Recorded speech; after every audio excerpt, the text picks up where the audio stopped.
This is going to be my last video related to Istanbul. If you missed the other two, please be sure to go back and check those out where I share with you all of the designer bags that I got a chance to play with on the trip, as well as the not so designer bags, aka the counterfeits that I experienced on the trip, and how I not only bought one, but two Chanel classic card holders on the same day for a final price of $481.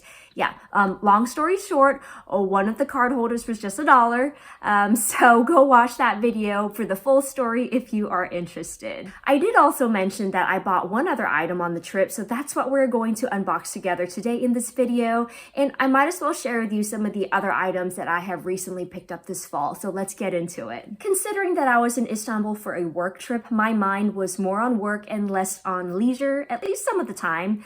So I wasn't in full-on shopping vacation mode. So to be honest, I had no intentions of buying anything on this trip. I definitely wanted to look, but that was it. Only because my husband and I are trying to save up to do some other things. And so we made a pact to slow down on the shopping for the rest of the year. Now, I'm thankful that he was able to come with me, but looking back, I don't think he bought anything on this trip. However, he did just custom make a suit right before we left. So in my mind, we're kind of even, as in we both broke our pact together, but we're equally back on the wagon. So the first item I bought was the Chanel card holder, which you've already seen in my last video. Now, do I regret getting this? I mean, not particularly, but I do recognize that I did not need this. And this was not even on my radar when I went. So I'm happy to have it since I currently don't have a simple card holder. My only other SLG is my Louis Vuitton key clay. Yet still, I would very much like to keep the SLGs to a minimum. I'm a one and done type wallet person, and my life would be so much simpler, right, if I had that same attitude towards handbags. But yeah, I'm honestly not sure at what point will I even start using the Chanel card holder, but I guess it's here and ready to go when I feel the time is right. So the second item that I picked up on this trip was also an SLG, but this time it was from Hermes. If you are familiar with Hermes box shapes, then you can probably guess what's in here, but let's just go ahead and unbox this together.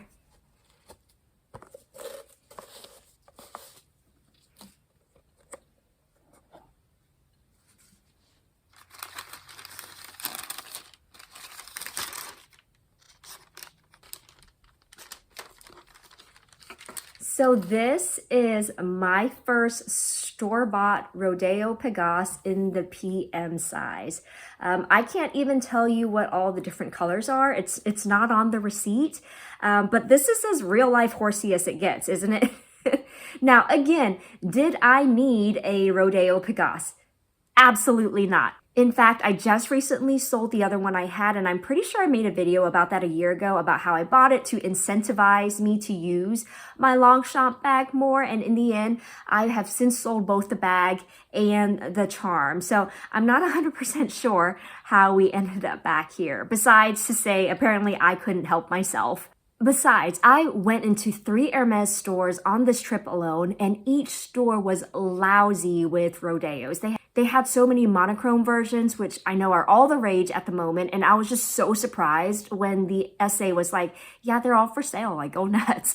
I remember back when SAs and their clients practically had to fist fight for these, okay? And you didn't get to choose what colors you wanted.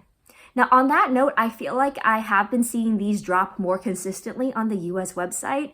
I'd say a couple of weeks. So I guess if you have had piss poor luck with getting your hands on one of these in the past, maybe it's easier now and you get to choose your colors. So if you have an Hermes boutique that you frequent, let me know if that sounds right. Are these easier to get these days, or is Istanbul just different? Now, the fact that I actually had choices, like I was so torn between several of them. So this was kind of a panicked blind choice because I couldn't make up my mind because these were not on my mind. So this is what I ended up choosing. And I feel like this is also the safest choice if it ends up not working out for me. If I'm remembering correctly, most of the monocolor versions were Rodeos, and the few that were Pegasus were lighter in color, which I think shows wear faster. Oh, price. I almost forgot to touch on that. Let's see. I think these now retail for around $700 in the US for the Pegasus version, but I paid around 665 US dollars converted in the boutique. Plus, I also got $80 back for the VAT refund. So in total, this was only $585. I say only like it's chump change. But I guess relative to its $700 US price tag, that's like 15% savings, whereas the savings on the Chanel card holder was a lot less because the Chanel card holder was actually more expensive in Istanbul than what I'm seeing on the US website. I think the classic card holders are $500 in the US, but they retail for closer to $550 in Istanbul. So there we have it, the only two items I picked up while in Istanbul. I mean, I guess 2.5 if you count this card holder. Other than that, I really haven't been shopping much this fall. But right before we left, however, I did buy yet another pair of white designer shoes, and they are these Prada sneakers. Now, to be fair, I actually fell in love with this exact pair over the summer when I got a chance to try them on in Europe. They didn't have the size 36 in the cream white color in store. They had this taupey gray beige color that I tried on instead, which wasn't bad. I'm just more of a white sneakers girl. And I hemmed and hawed about whether I should buy them when we were still there because I think the store could have ordered them and it would have arrived in time before we left. But I decided against it just because we had already made quite a dent in our fun money account on that trip. But when I got back, I just could not get these out of my head. And I found them on the Prada US website and I stared at them for days.